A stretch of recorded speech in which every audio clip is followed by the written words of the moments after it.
How's it going, everyone? In this video I'm going to show you how to completely disassemble the Canon Powershot S3 IS camera to repair a very common problem that this series of camera has, which is the shutter mechanism sticks either open or closed and will take either completely black pictures or very overexposed pictures. This problem actually affects not only the S3 IS but its predecessor, the S1 IS, S2 IS, as well as the S5 model. Each one has some slight differences on how they come apart, but the lens assembly itself, which I will show you how to remove and take apart, are all the same. So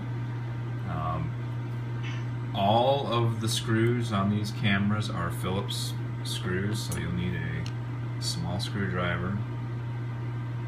And you'll want to make sure the tip fits well into the slots, or else you could possibly damage the screws and either not get them out or make them difficult to put back in. So let's get started, and basically make sure you have a container to contain your screws. They are small, they're very bouncy, they will get away from you.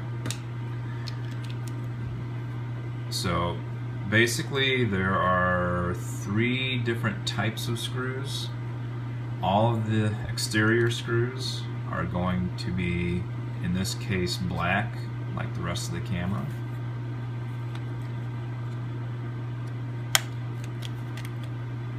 And there are some internal screws that will not be colored. There will be actually a silver color,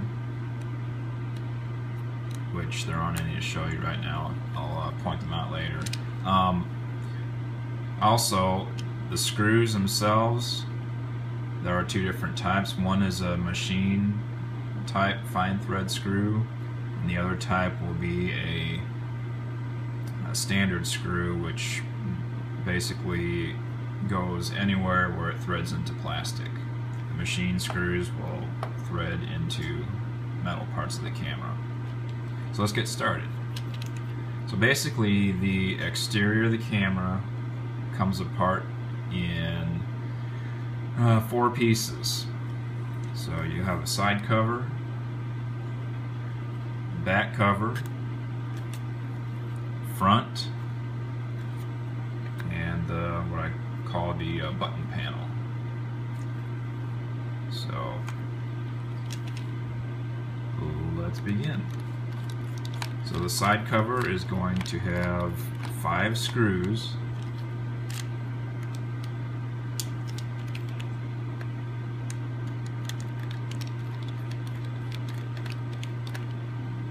And I'm not sure if the camera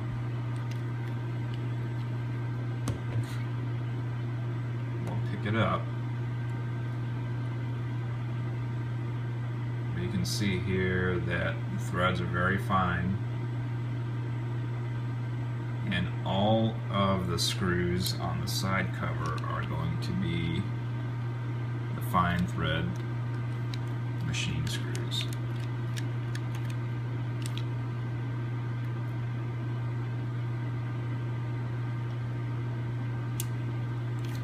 And there are 2 in the bottom. These are very short ones.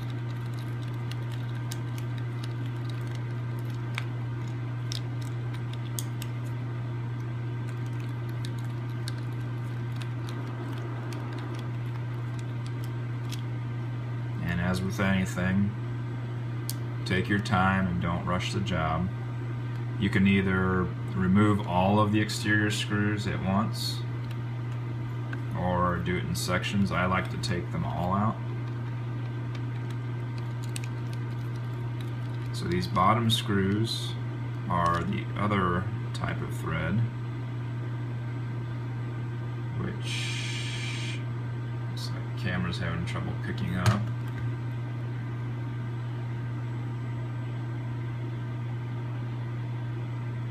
just for comparison.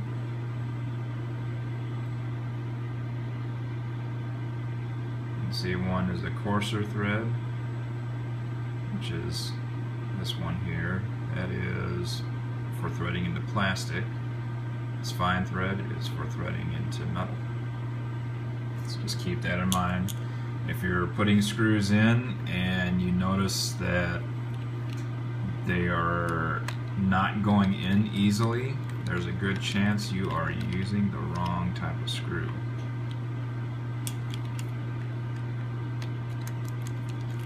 And if it helps, you can draw a crude picture of the camera itself, or just make a chart and place the screws in the appropriate spots you have labeled to help you put them back in the right places.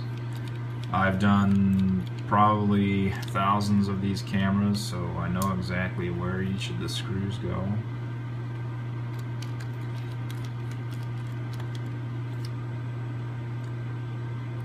These screws here are, as you can see, this is the threads in the plastic. And some of these will mix it from one side to the other. Sometimes I believe the S2 will have a machine screw in this hole and the screw for threading the plastic in this hole. But in this case, they're both the thread in the plastic. Under the cap, you have a machine screw.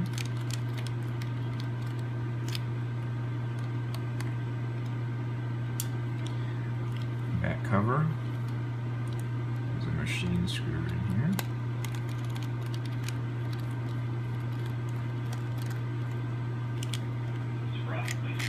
Remember, be careful, these things will get away from you sometimes. There we go. And underneath the flash, there are two plastics screws.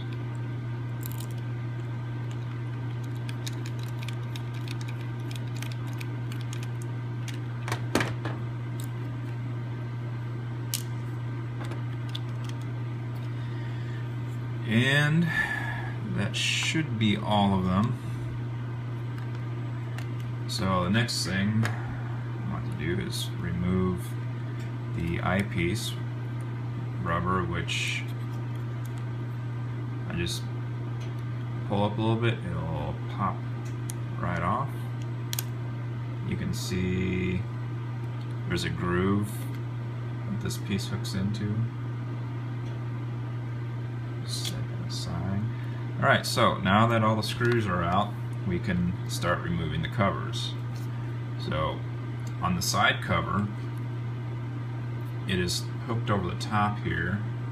I don't know, it's kind of hard to see, but you can see the line right here where the side cover joins the top of the flash. Normally, you can just hook your fingernail underneath and it'll pop right off.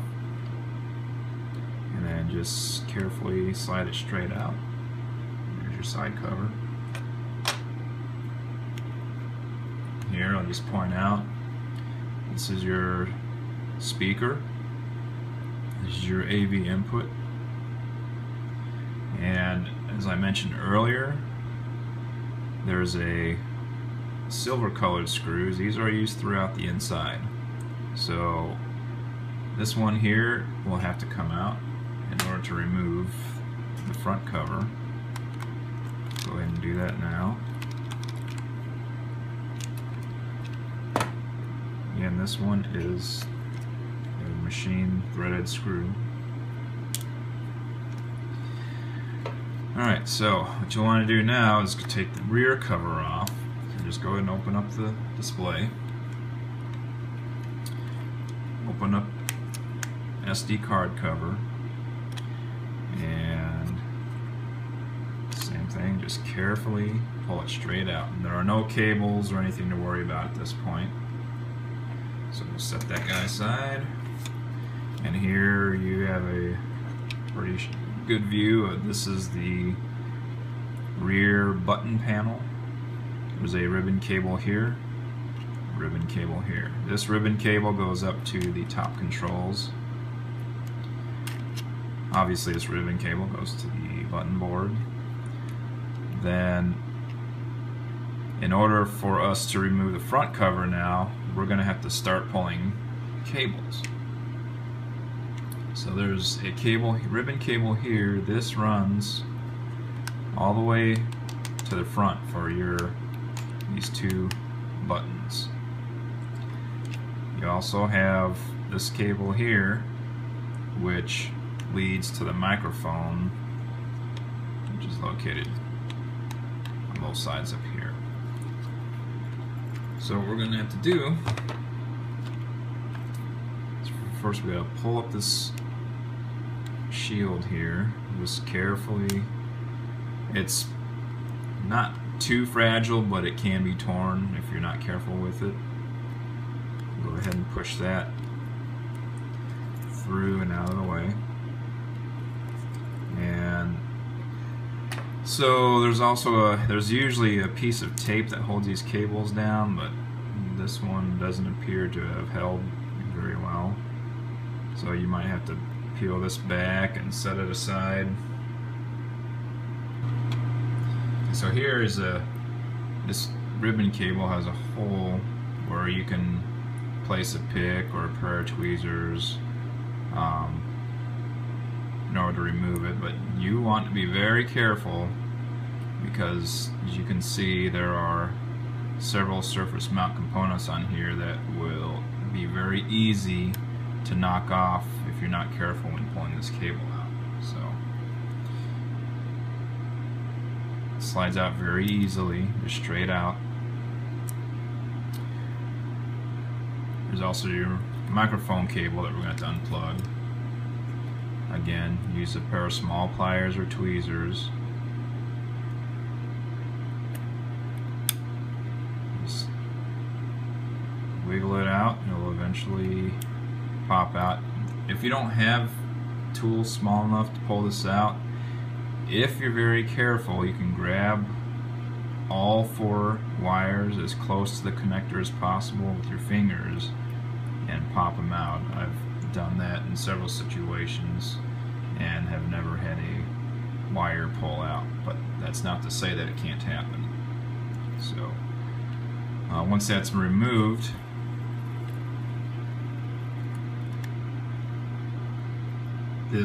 normally there's double sticky tape holding this stuff down.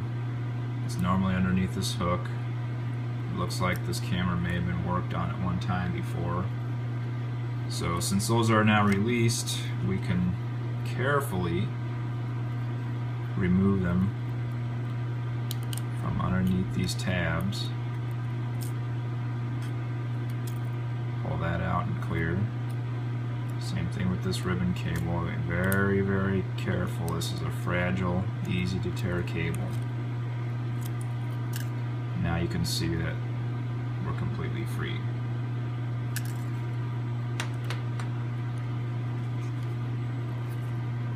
Much like the side cover, the front cover has snaps in various places that holds it or helps retain it to the camera body.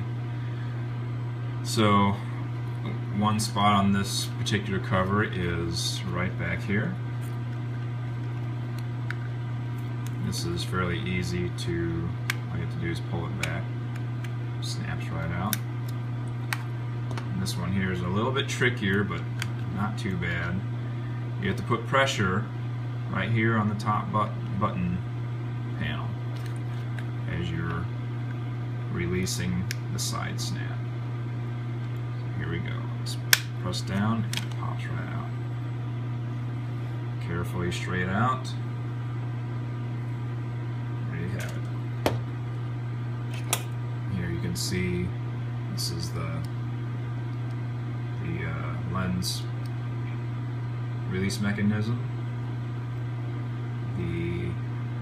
macro and manual focus buttons are located here. And these are your two microphones.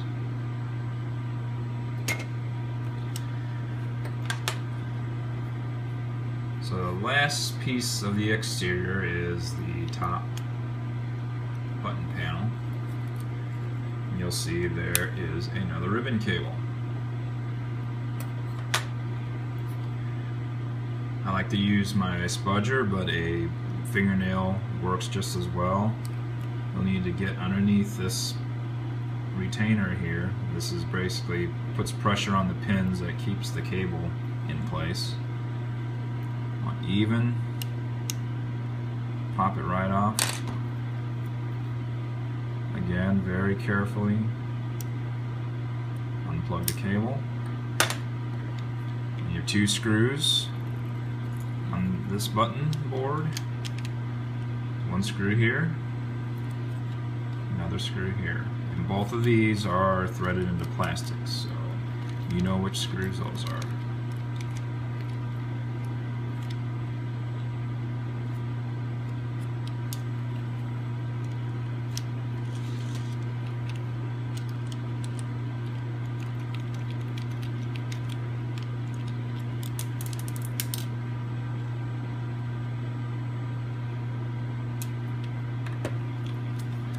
Again, more snaps. You can see there's a snap here, and a snap here, and the button board is also snapped right up there. So basically just pry this one up, and this one usually comes right off. You pry up and out slightly, comes right off.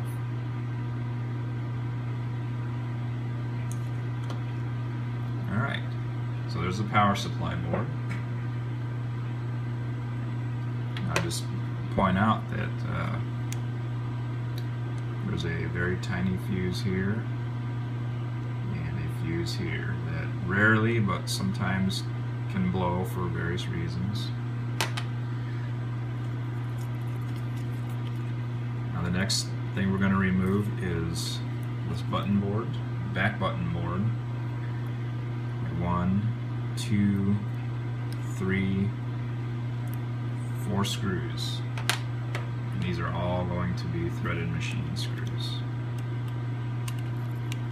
These two at the far left are the longer ones, and they are identifiable usually with a, these have a blue thread locker, which sometimes I've had some that have no thread locker on them. You just help prevent the screws from backing out.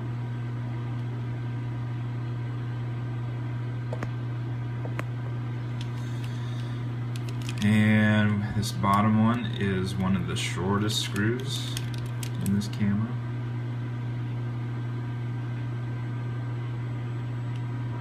As well as this top one.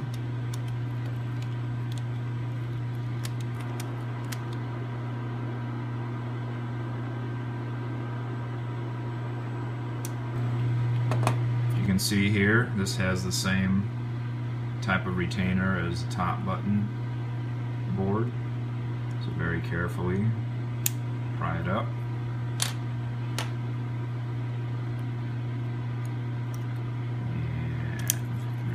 The ribbon cable. Again, it's very fragile. Also, you want to be careful not to damage this button here. This is to detect the battery cover, and it hooks underneath this bracket here. If you're not careful, you could possibly tear it when removing the button board. So just give it a little wiggle, and out it comes. Alright, so here you can see the main board. This is the image processor. This is the rotation detector. It detects which way the camera is rotated. Alright, so we're going to have to start detaching a lot of things from this main board. So you can see here there's a board that goes up to the power supply board. Again, using your spudger or fingernail very carefully.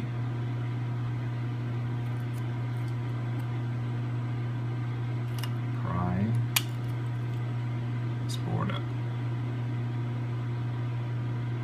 It's a little bit more robust than the ribbon cables, but it has very small conductors, so caution needs to be taken. Alright, these next two cables are for the display. And these I normally grab by the entire cable set and slowly pull it out. Alternatively, you can try prying it out, but there's not really much place to pry on, so again,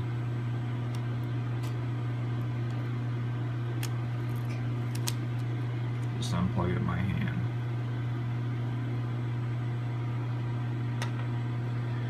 Next, we're going to remove the flash unit. This flash unit is held in by two screws, one in the front, one on the top. These will be the fine threaded machine screws.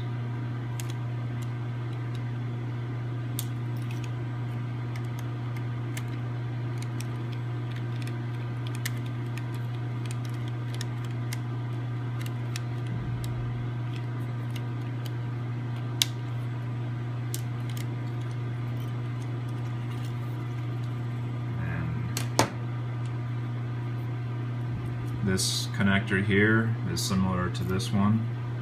Just carefully pry out on it. And once that's off, we'll set it to the side. Now you'll see there are cables under here. Those are all soldered on, so we're going to leave those. We'll just leave this hanging. Just remember to be careful not to damage it. And this connector here actually connects the imager, which is in the lens assembly, to the main board. Unplug this.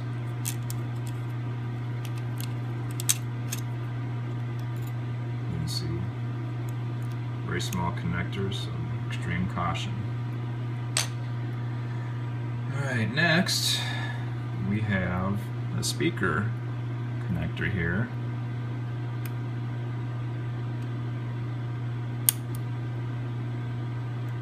Very small. Again, for this particular one,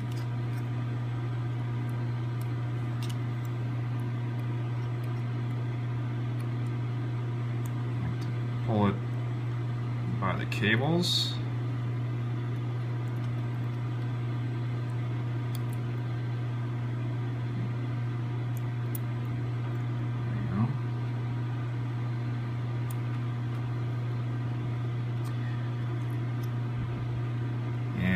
To remove the rest of the shield. And the main board is attached all with these fine threaded machine screws. The shield comes right out.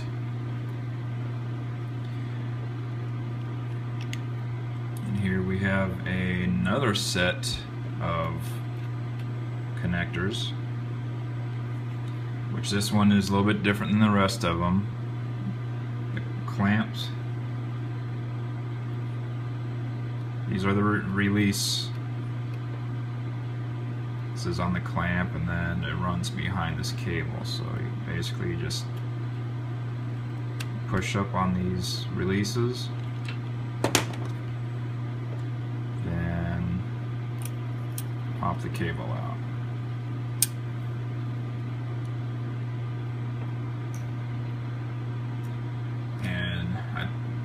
Told you wrong before, this cable here actually goes to the various components inside the lens assembly. So it goes to the shutter, the focuser,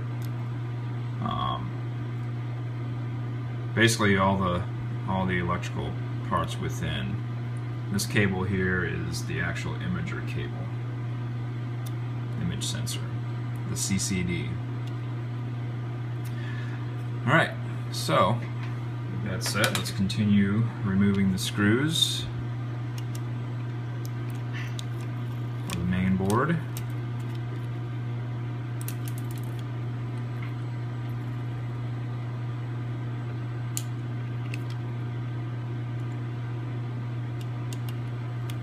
And take that back. One of the screws is actually one that threads into plastic, which is this one here.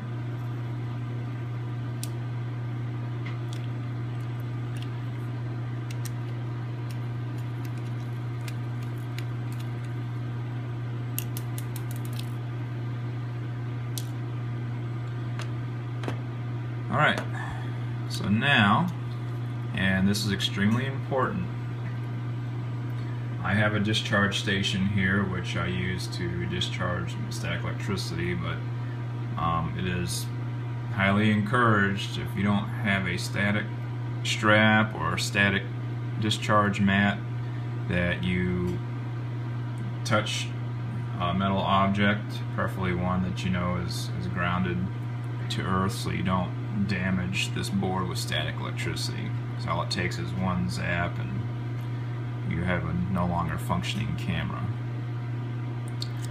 So when you pull this board, there's actually another cable plugged in on the back side that's going to have to be unplugged. So if you flip this to the other side,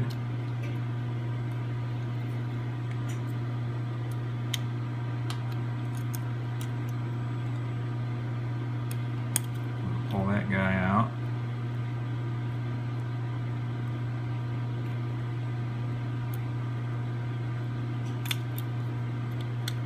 There you have it.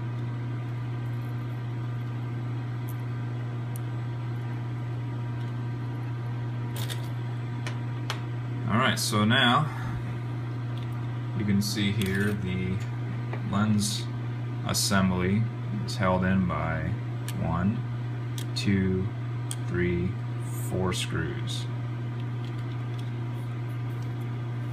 So we'll go ahead and remove those, and these are all threaded into plastic.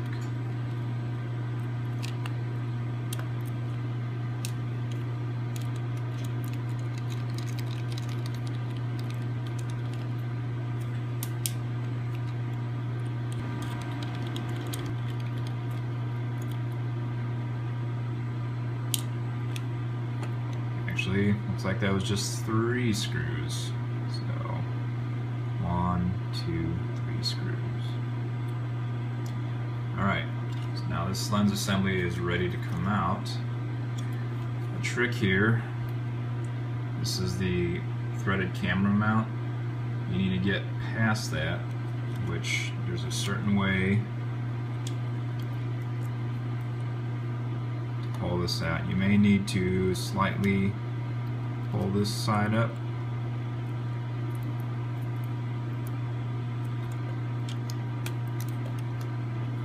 Just rotate it, and you want to make sure these cables are clear because they will get caught and you will rip them. So it's kind of a just rotate the imager out of place, and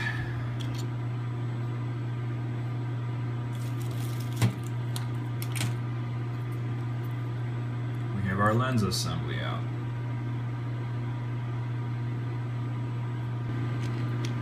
What we're going to need to do is first remove this ultrasonic motor and the gears within this transmission.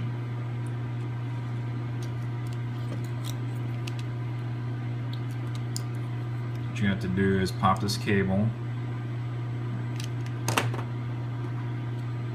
There's a small pin that it's pressed onto. It comes off very easily. The one here, as you can see, it's not snapped in place, which is fine. Again, there's more double sticky tape on this ribbon cable, so be very careful when you're pulling this transmission cover off. Again, these will have plastic threaded screws.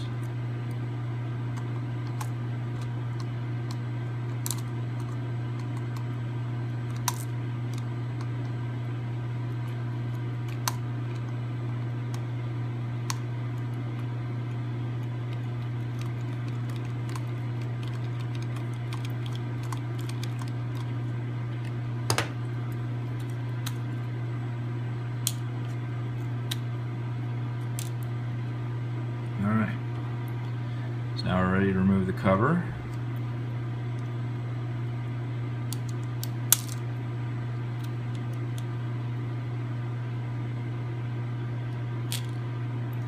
Here you can see there's 3 gears, 2 blacks and the center white one. Carefully remove these gears. You do not want to nick any of the teeth. That will probably give you lens errors.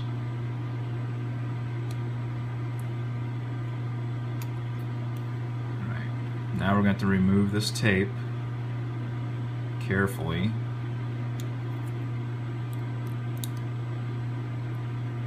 And this is the connector for the ultrasonic motor. Pry it straight out.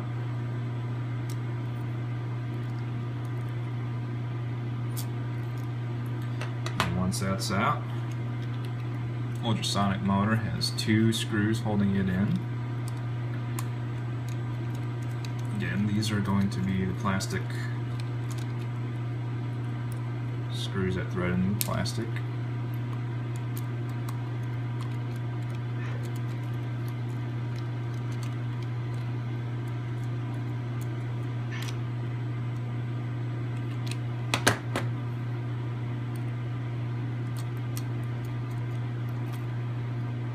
As you can see, the motor's already trying to jump out of the camera. I was just trying to get this screw. And there's the ultrasonic motor, which these also have a tendency to go bad.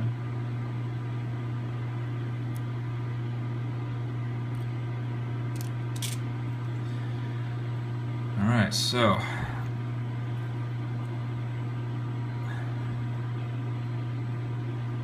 something I should have mentioned earlier, there's a very small spring that can fall out while you're taking this out of the frame of the camera.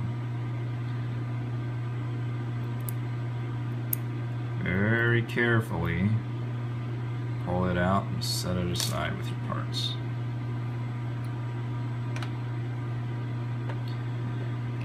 Okay, so the next step is we're going to remove this lens assembly. We're going to take it apart, and there's screws that we need to remove. This screw, which also contains, this is metal bracket here, is a lock that stops the lens from over traveling, and there's one underneath this cable here. Again, be very, very careful with this cable. This controls all of the electronic functions of the lens assembly. So we're going to go ahead and remove this screw and this screw.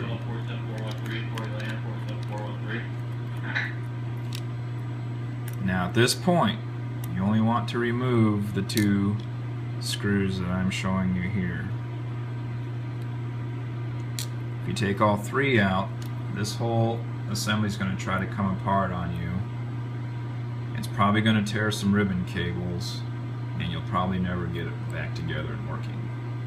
So, you have been warned. Alright, so at this point, we're ready to remove this outer lens assembly. Very carefully. Again, being extremely careful not to damage any of these gears. Preferably if you have a wood or a plastic tool, use that. I'm using a metal one, which isn't a good idea, but again, I've done hundreds of these, possibly thousands.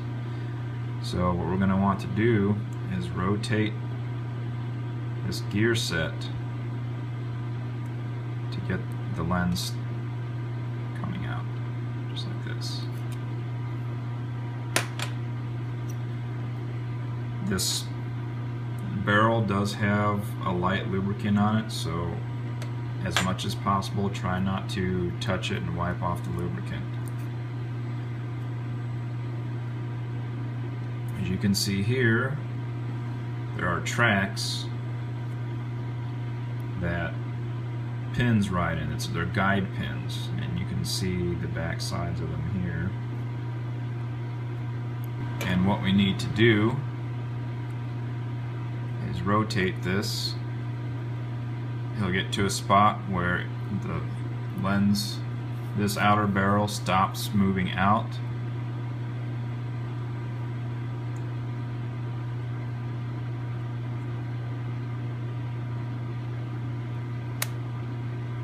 Until it stops, you'll hear a click.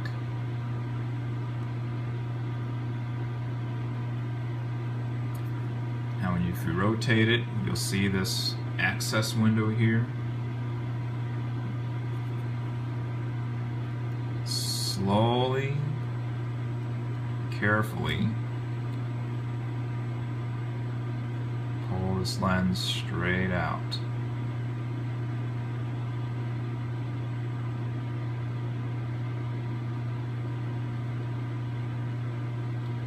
This is where it gets extremely tricky.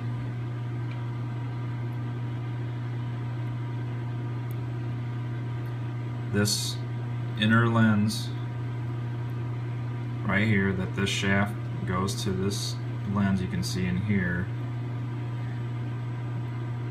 this will try to slip out of here, and you don't want that to happen. So if it's starting to stay behind, and you can see, look careful, there's a post here, and if you can see that post slides in and out. You do not want this post to come out of this lens assembly. So if you have to, just help it out of the barrel.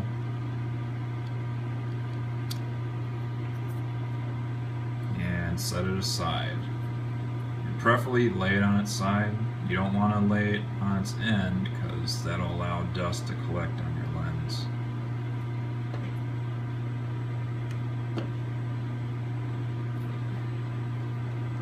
Alright. Again, using this window, we're going to rotate this back.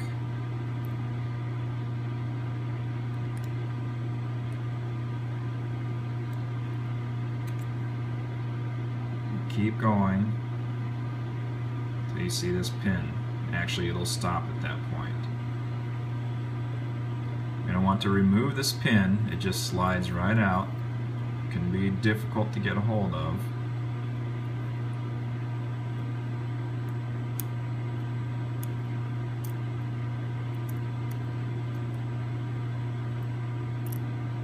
Yep, there it is, jumping out. just going to grab this with my fingers. It's very important not to lose this one. Put it with the parts that you never ever want to lose. Right. So now that that pin is out, we are ready to remove the rest of this assembly. So remember that third screw? I'm going to go ahead and unscrew that.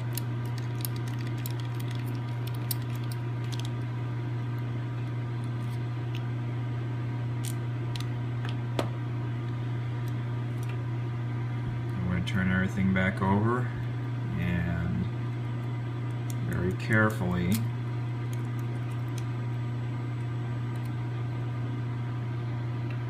move the barrel. And you're going to want to keep this window lined up like it is. If you lose its spot, it's no big deal. You can spin it right back to that spot. We'll get back to that when we put it all back together again. Alright, so as you can see here, you have the aperture in the front here.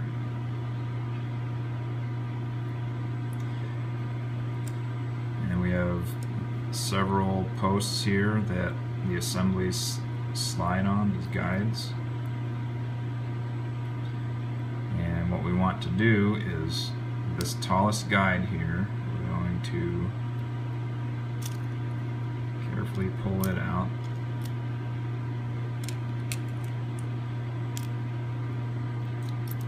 We're going to lay this off to the side. Again, this is very fragile cables in here.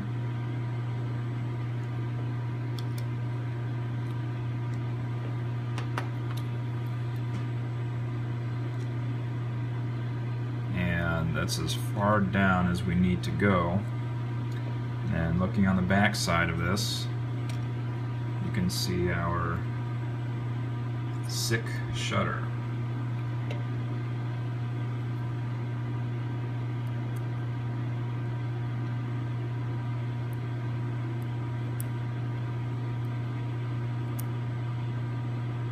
So right now it doesn't look too bad. It's hard to see the contamination, but I'll show you that once we take it apart.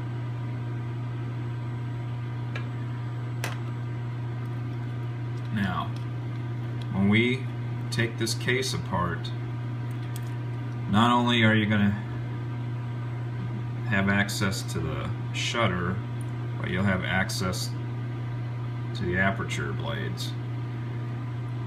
This can get very tricky as long as that cover's off, those aperture blades can fall out. And when those fall out, that is a whole nother video, which I hope to not have to make for you here. So with that said,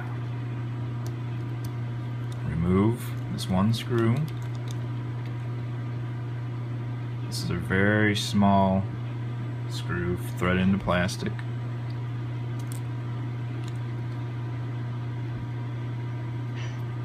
And this cover is a metal cover, and it snaps in 3 places. So those are going to have to be carefully unsnapped. Again, a fingernail or the tip of a X-Acto knife blade will help.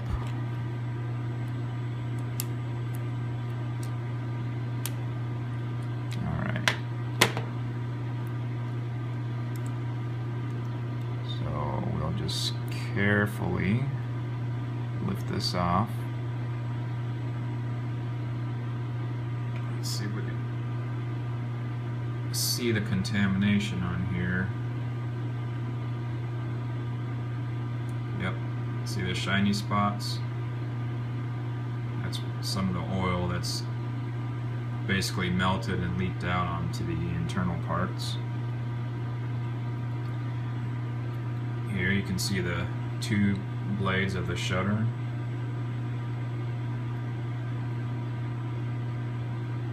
You can see here where there's a split where this top case and the bottom case, which house the aperture blades, come together. At all costs, don't let that come apart. If you have to, use a couple pieces of tape to hold it together. Otherwise, it's time to lift out the blades and pay attention to how they're laid. You can see this blade is underneath this blade, and they actually scissor each other. So very carefully remove the blades. They can come out one at a time, or they can come out together.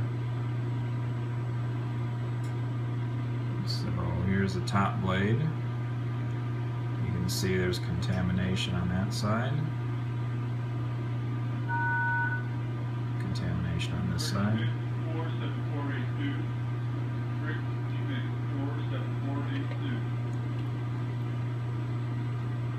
Bottom blade, same thing.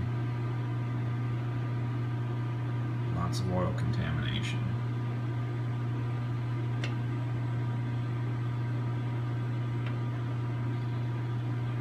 So once those are out, what things you want to look for are any oil contamination on the plastics, which actually look very clean. And the oil contamination most likely comes from the motor and gear that runs this IRIS assembly, and usually these get left in cars, hot cars, or in a window or a garage, and that'll cause this lubricant to melt and wick into all the components. The IRIS does get contaminated, but since it is operated with a motor, it does not seem to bother it at all.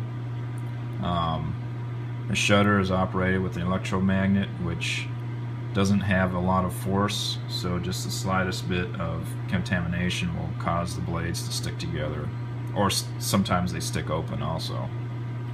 So anyways, we'll go and set this aside.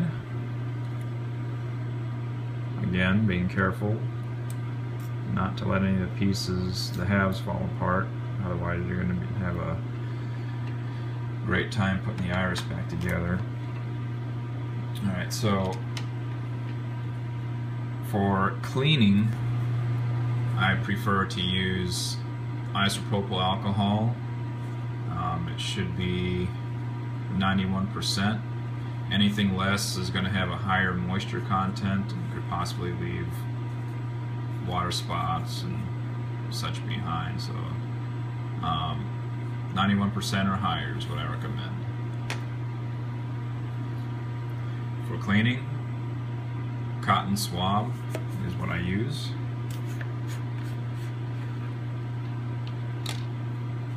Again, these are extremely fragile shutter blades, and they will bend easily. So I know this is kind of far from the camera, but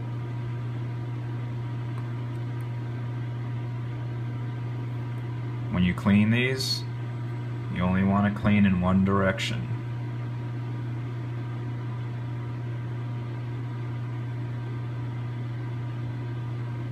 One direction.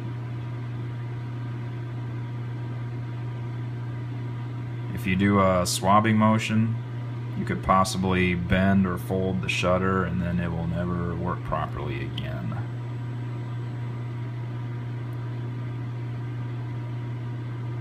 You should rotate the swab so you don't carry contamination over onto the other shutter blade. And we're going to want to turn these over and clean the other side.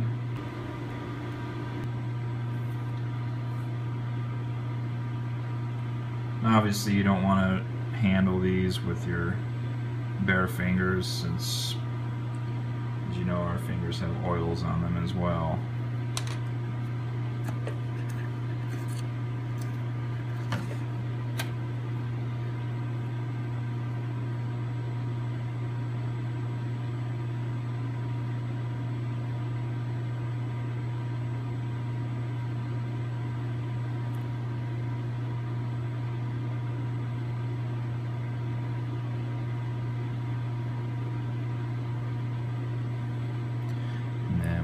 Clean the top cover as well.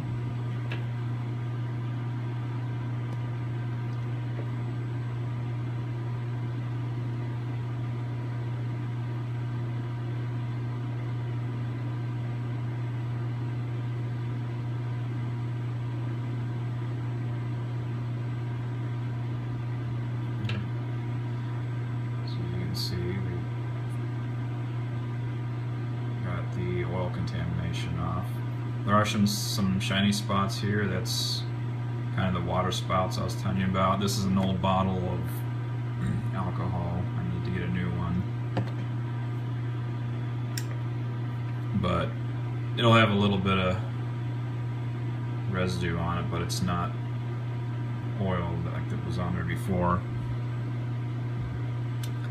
So let me see if I can show you what these blades look like now. They're still wet from the alcohol.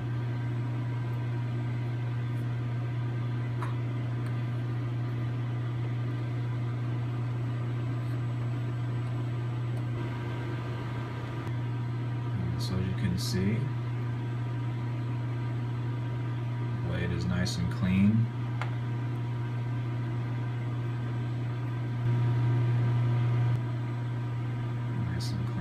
Contamination.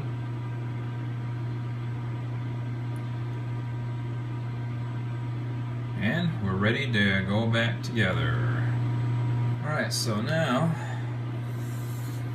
that we've got our shutters nice and clean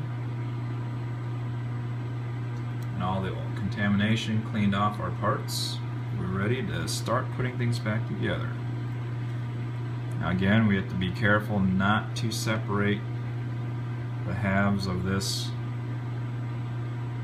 assembly, because the iris will come apart on you, the aperture. Alright.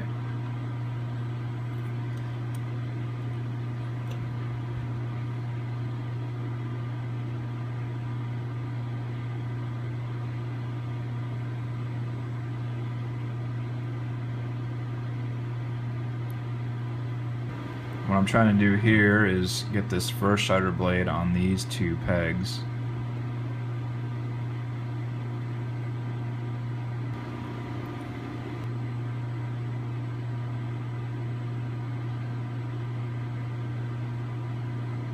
Alright.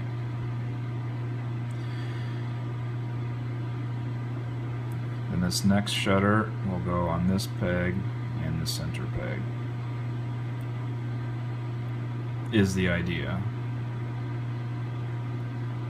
As many of these as I've done, I don't think I've ever had one where it all just kind of fell right where I needed it to.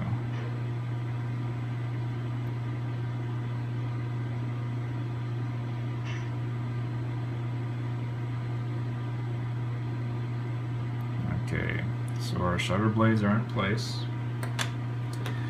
A little extra thing I like to do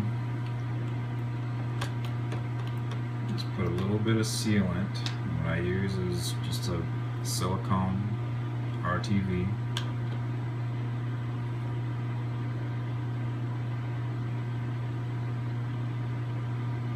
Just put a little bit on the end of the applicator, and right around this screw hole here is where I see most of the contamination come in. And then I like to put some right where the tabs are at. And again, don't want any of this on any of the mechanical parts. Otherwise, you will have a camera that does not work. Top cover, all cleaned up. I find it's best to place it at this top first, and then go around and put the snaps in.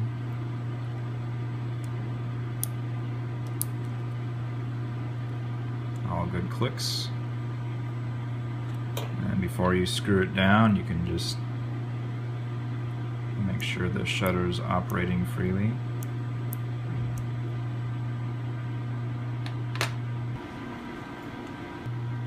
And most importantly, we've got this teeny tiny screw here that needs to go back.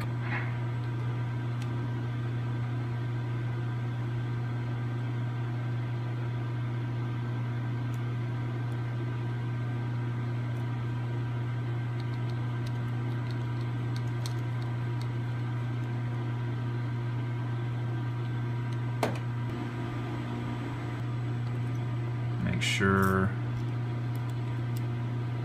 everything is nice and tight. Then we'll go ahead and flip this right back over on top. And if you remember, we removed this guide post and just place it right down through the hole, and there's a boss at the bottom that it presses into. And just go around, make sure all the other guides are in place and secure.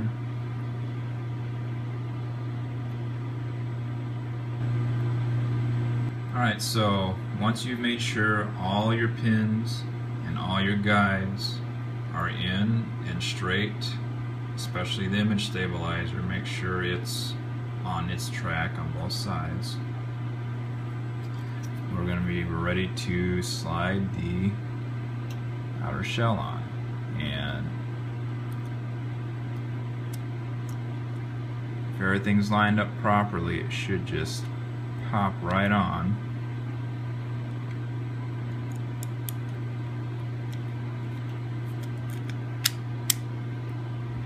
Looks like the posts have went into their respective rests.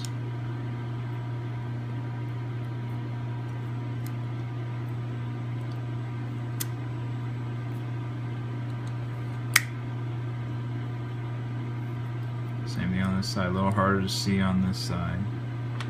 Look straight down, everything looks straight.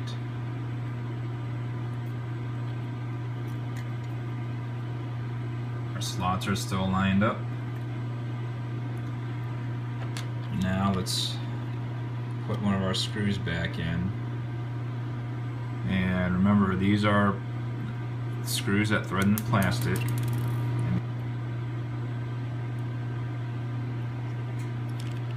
Go ahead and tighten this one all the way down.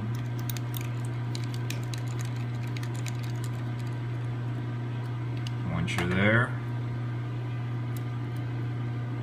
go back to our slot here. You can see the little hole there. This is the next tricky part. Alright, so now we need to put this guide right into this hole, just like that. Once that's in, we're going to rotate this barrel, and if you need to, you can see how this slides up and down. There's a groove right here that pin is going to slide into, and it normally falls right in that spot, and I usually don't have any just problem. go ahead and turn it just enough to get the brass pin in the groove so it doesn't fall back out. Now, another tricky part. You'll see there's a groove with a hole that runs down the length of this barrel. That groove does move with the outer barrel. We want to make sure that groove is lined up in this groove up here. Try to get a better angle here so you can see what I'm talking about. There you go. Alright, so that's where that needs to be, and that make sure that brass pin does not fall out. Get your outer barrel, and this is where things get a little tricky.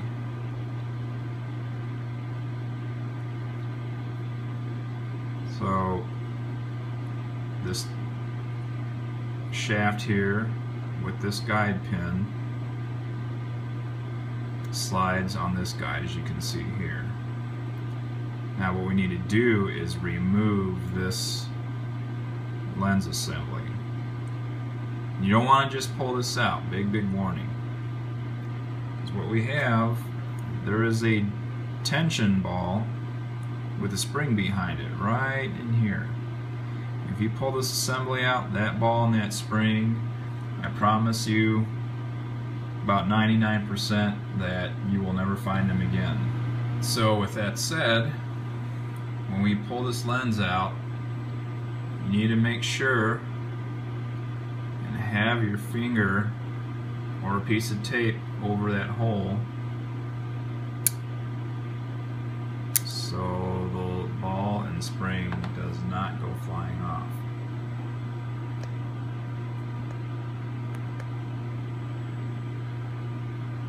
There they are. And before we continue to the next step, I would highly recommend that you remove the ball and spring, put it in our parts container, and be very careful not to touch this lens. If we get it too dirty, it will show up in pictures. Alright, so our brass guide pin is still in. Our groove is aligned. You also want to make sure that this guide is actually snapped all the way down, because sometimes it'll be up just a little bit and you won't be able to insert it into the inner barrel far enough. So just going to slide that in all the way to the bottom. What we're going to do is we're going to rotate this, and you'll see the lens come out. Go ahead and support that, come back in, and you want to stop right about there on its way back in. I'm going to rotate to the spot where you took the spring and ball from.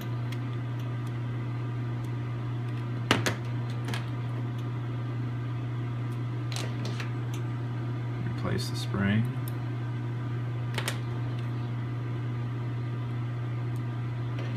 Replace the ball.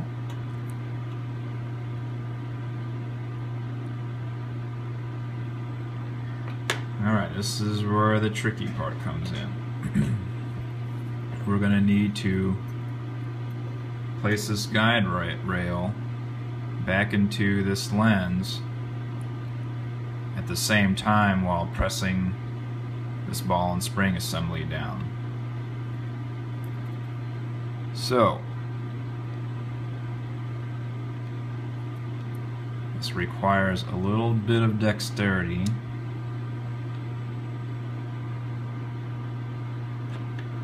You can use the tip of a screwdriver or a toothpick or whatever you have.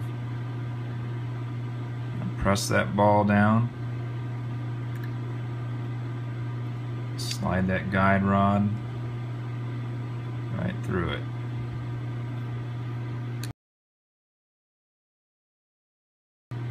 Oh, okay, so did you see what just happened there?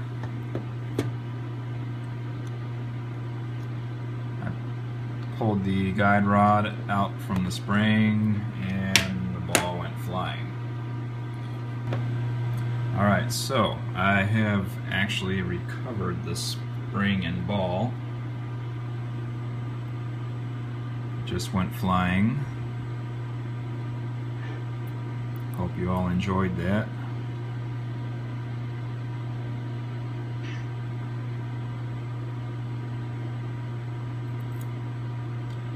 Insert spring.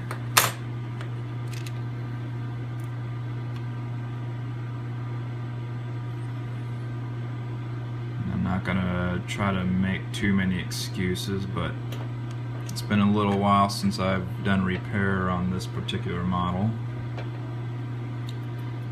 So thank you for bearing with me. Alright.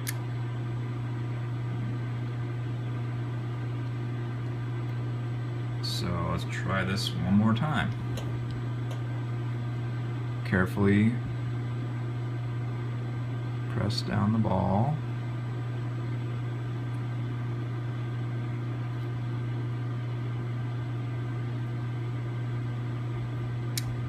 There, that's better. So what we need to do now is the outer barrel is pushed all the way against the inner barrel.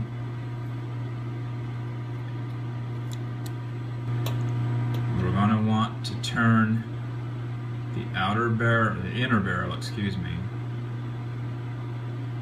towards these two pins. You can see this guide. That guide is what these pins are going to need to fall into. Once you're there, and we rotate the opposite direction and slide this all the way back down. Now we can put our over travel stop in place. Remember, the longest of the plastic, the screws for threading into plastic.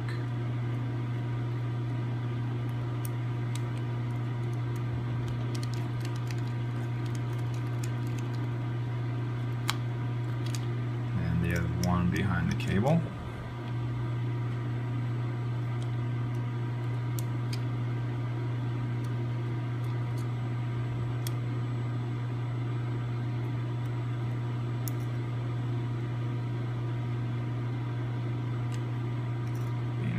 Difficult.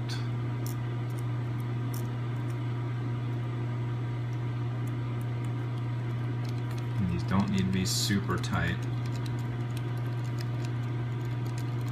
Just snug. And then, as you can see, the third one we put in earlier. You're going to snap this back in. This just dresses the cable. Hold it out of the way. Now we can start putting our transmission back together. This only goes on one way.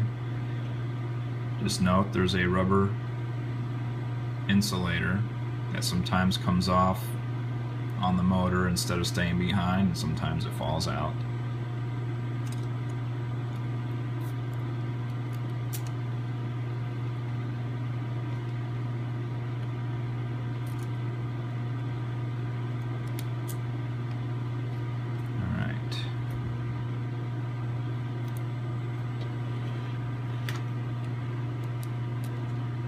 This uses the screws for going into plastic.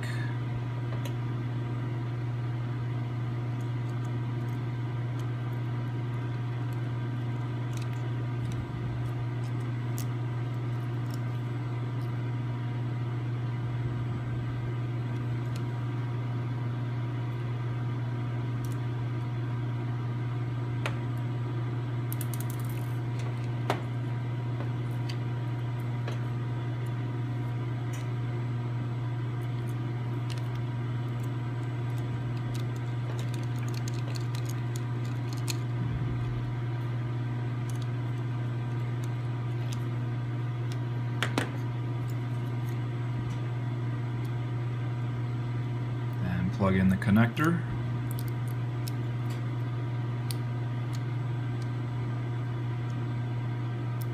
Again, being very careful not to damage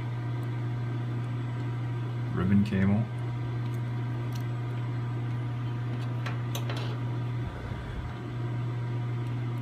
Put our plastic gears back in. Remember, the white goes in first, then the two black gears.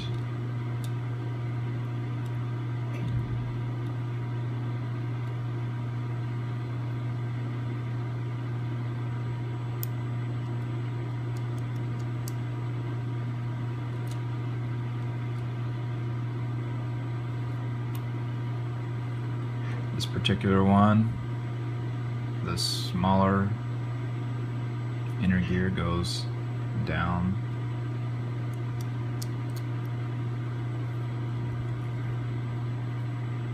And replace our cover.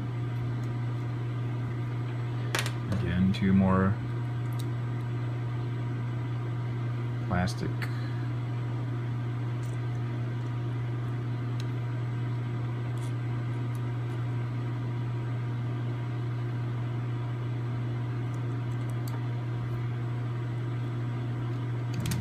down.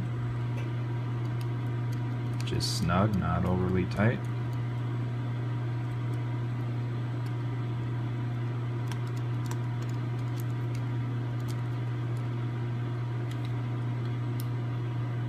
And these cables can be snapped back into place.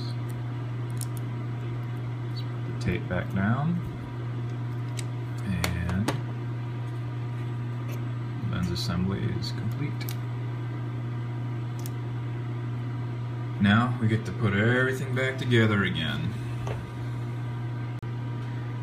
Now before this goes back into the main chassis of the camera, we need to put the spring back in that we removed.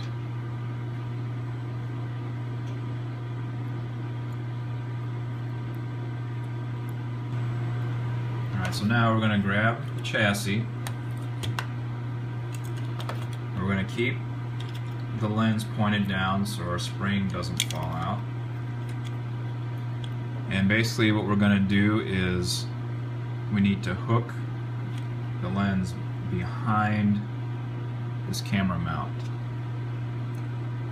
And also making sure that this ribbon cable clears the chassis through this slot.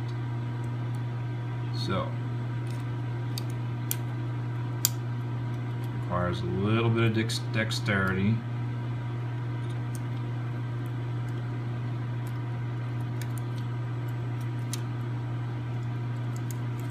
Also, you want to watch the bottom cable as well. The important imager. We just hold that aside as we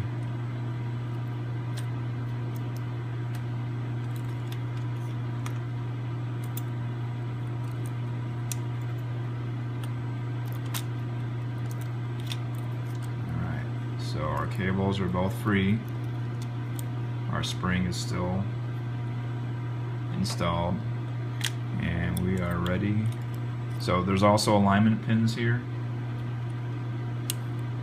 That'll keep the lens properly aligned while you install the screws. And again, these are going to be the screwing into plastic. So it'll be a coarse thread.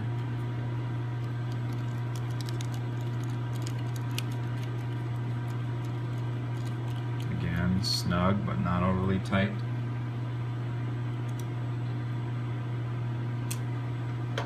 Three locations.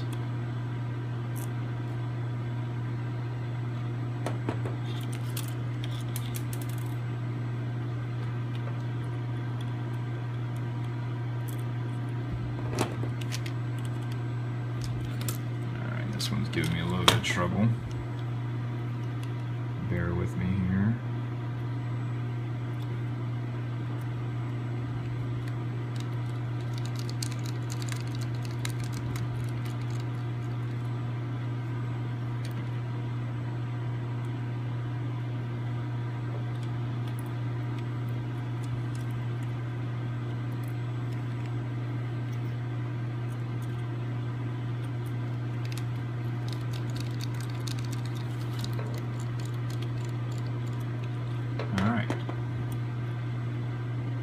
So now we're ready to put our main board back on.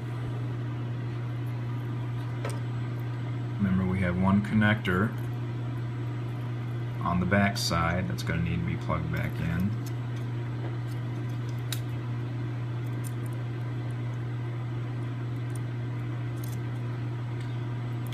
And just go ahead and lower it into place, making sure again that your cables clear the slots. And there are also alignment pins for the board here and here.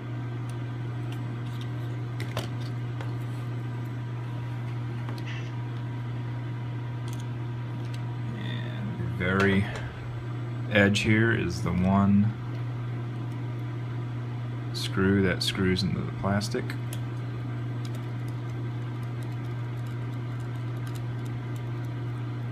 And the rest will be the machine screws.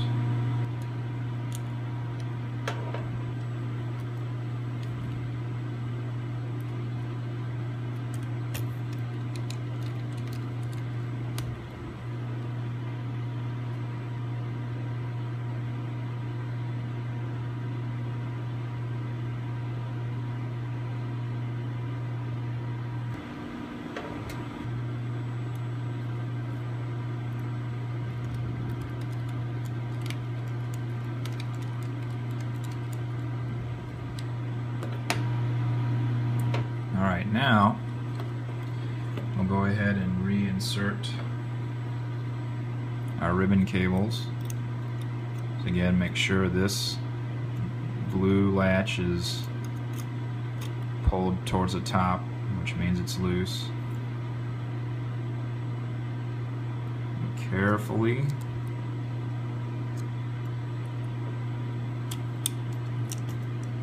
insert the ribbon cable for the image sensor, and close down the clamps.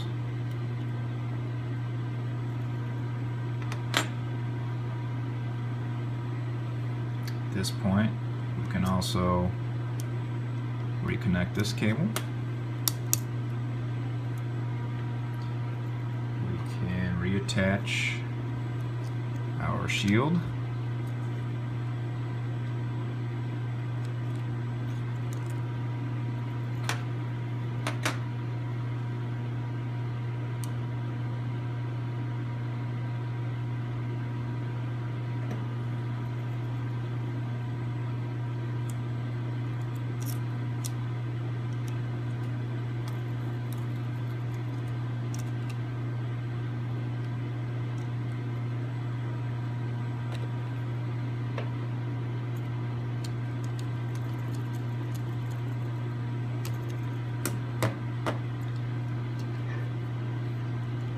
Plug in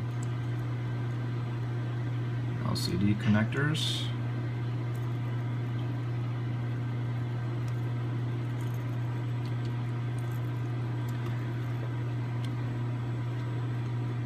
And we can reattach. Go ahead and plug the flash unit on. And this cable actually, by the way, is for the tiny display inside here.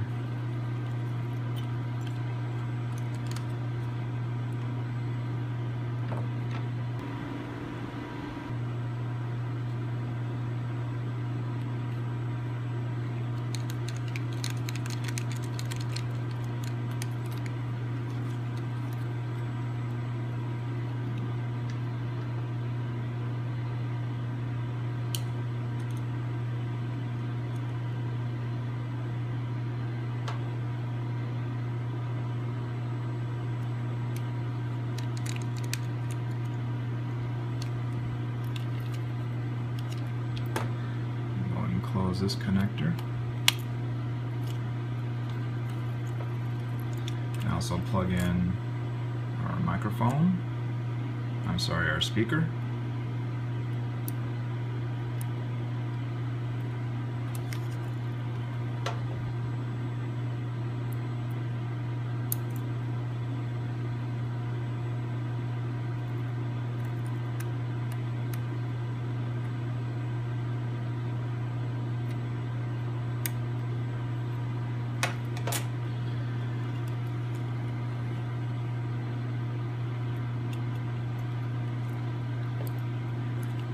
let's go ahead and reattach our button board. Remember, this switch cover tucks under.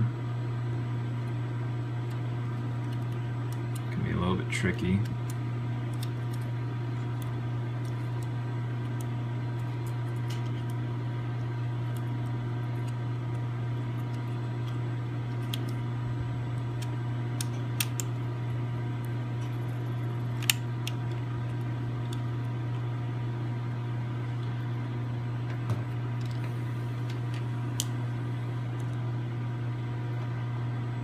Two short screws, one here.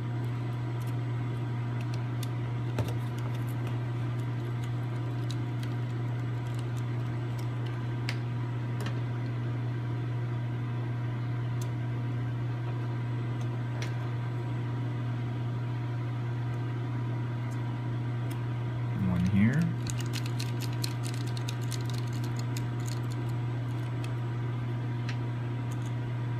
Longer screws.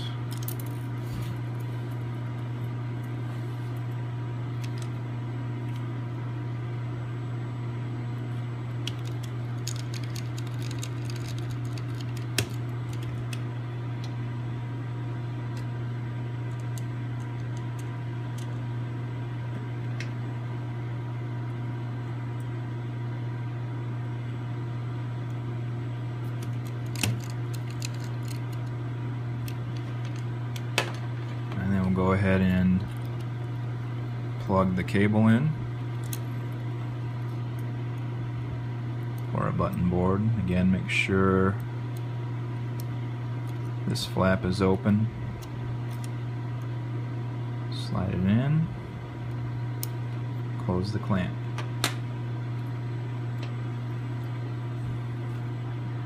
Now we'll go ahead and reattach our top button bar. That all just snaps right in. Two screws screw into plastic.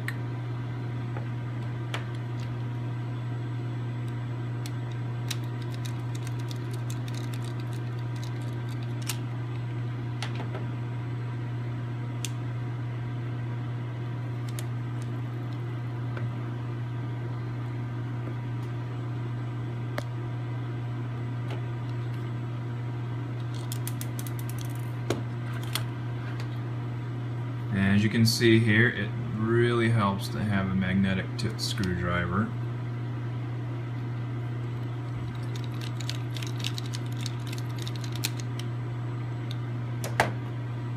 And we want to reattach the cable. Same thing, make sure the flap is open.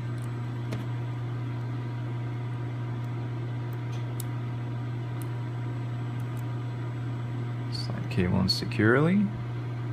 Close the flap. And you're done there. Alright, so now we're ready to put the front cover on. Again, remember to be very careful with these cables. Slide it straight on. Everything should snap right into place.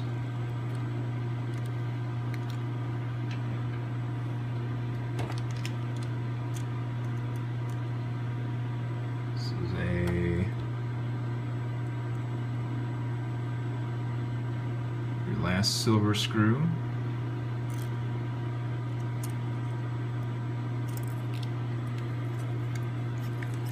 Which is not playing nice.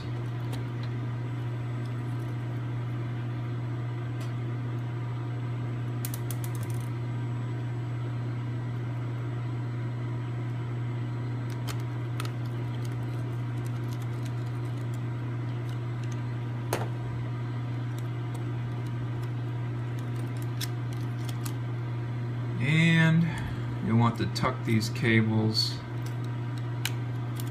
underneath these plastic tabs.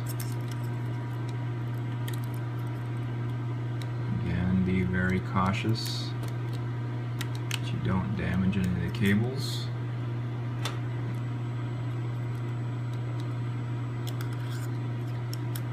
Always use a tool when it's handy.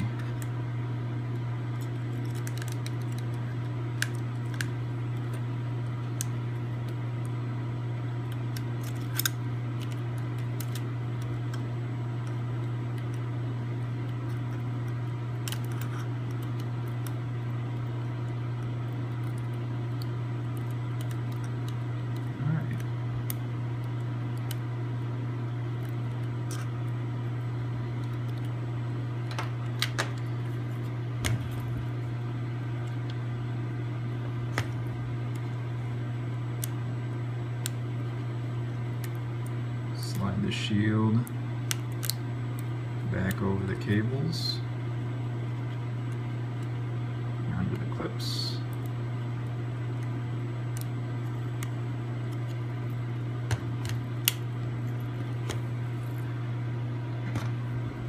Plug our microphones back in.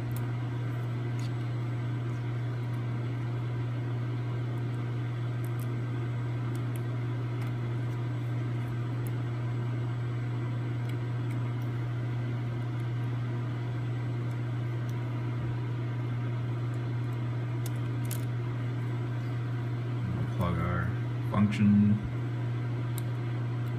buttons back in.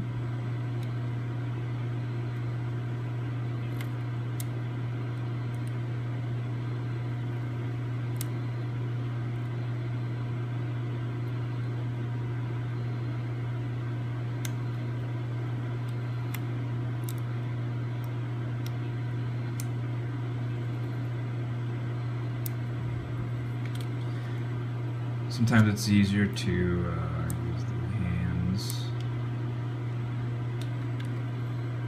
to get it started and carefully plug it in.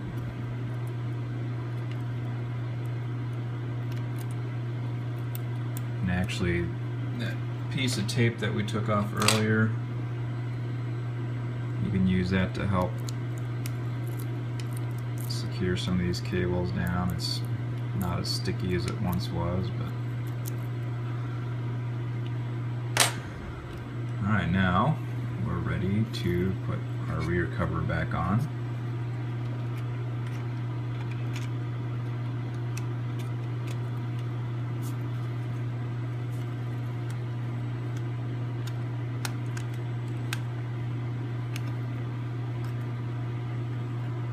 And side cover.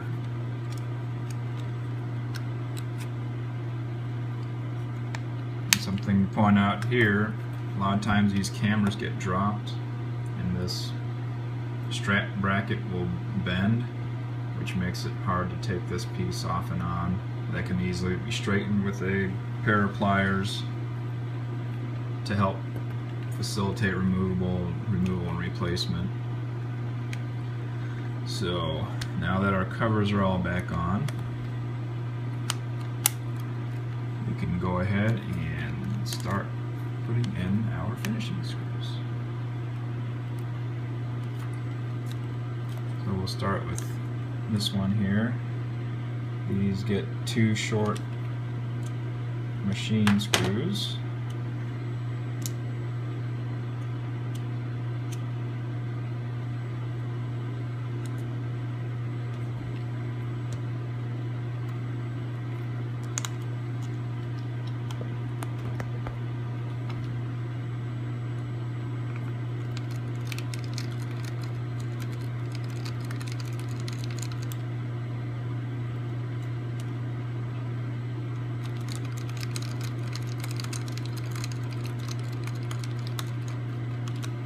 These 3 screws will be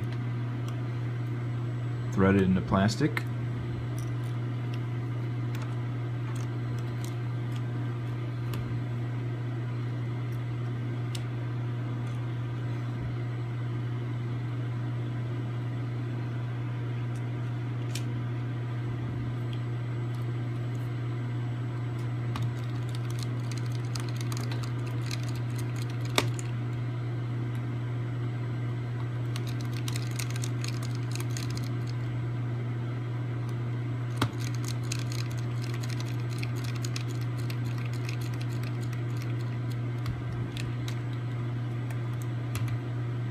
one here, that'll be a short machine screw.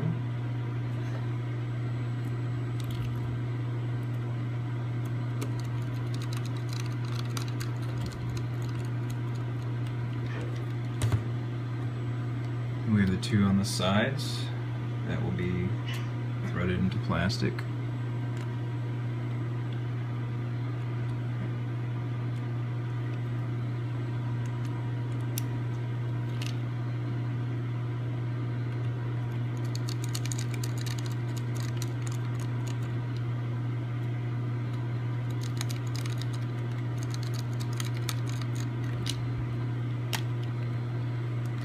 Screw under here, that's a machine.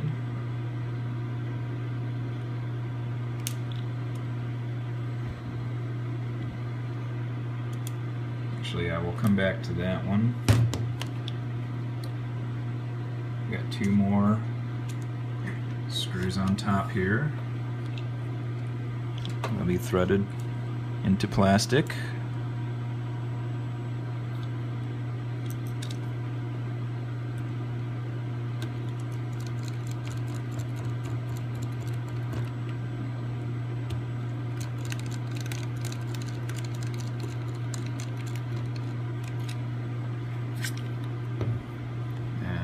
Three on this side. These two are machine.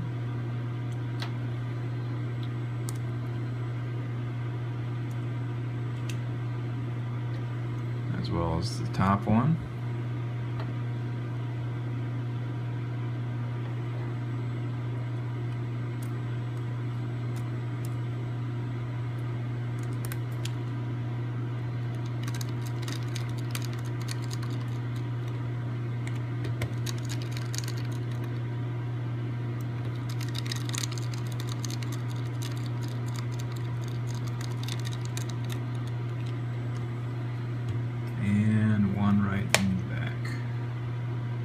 Also a machine.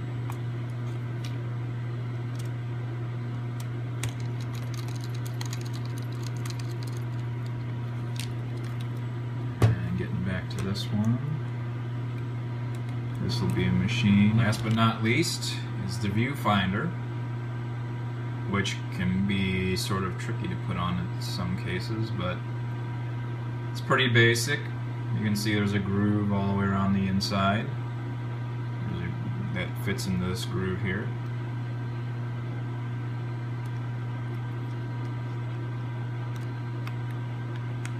Just start one corner.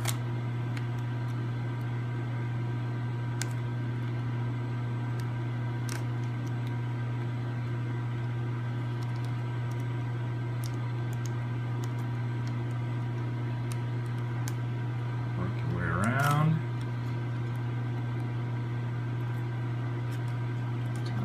Around the sides, all looks good. And the big test.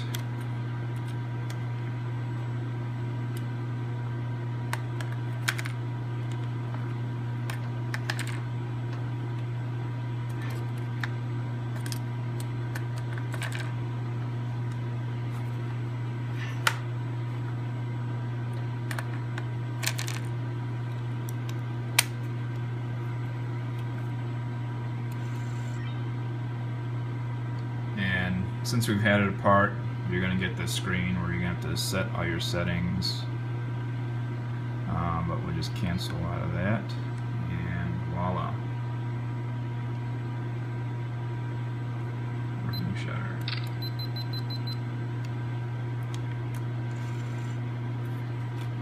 Oh, the other important thing is the tray that you're keeping all your screws in should be empty.